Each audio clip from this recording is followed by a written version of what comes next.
Alright, let's do this. Ilalagay na natin. Unang ilalagay natin si Markang Skull. Yan. Tapos ilalagay na natin si Orb Spider. Okay, tingnan natin. Warning, the following video may contain disturbing content that may not be appropriate for some viewers. You have been warned. 1 hour later. Alright, so good morning. So ilalaban natin itong si Markang Skull. Okay, tawag namin dito Markang Skull. Kasi yung ano ng itsura ng ano ng katawan niya, or hugis ng katawan, parang bungo ng tao, guys. Yan, makikita niyo. Yan, parang bungo.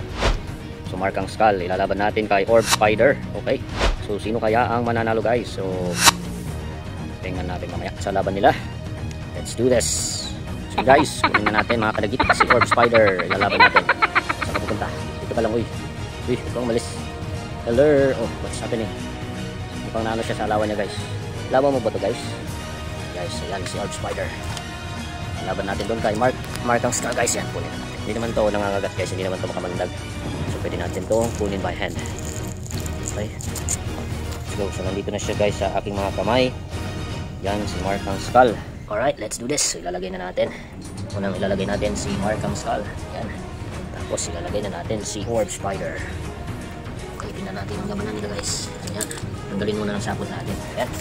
Tapos ang gawin lang, tingnan natin kung lalaban ba sila. Yan, lapit kayo, guys. Uy, kasi hindi naman sila, guys, nag-aaway. Wala naman, guys. Wala. So I conclude na sila po ay magkapatid o di kaya mag-asawa. Kasi they're not ano eh. Yan, so guys, kinain na lang ni Mingming. Nako. Sus, agudoy. Kinain na lang ni Mingming, guys.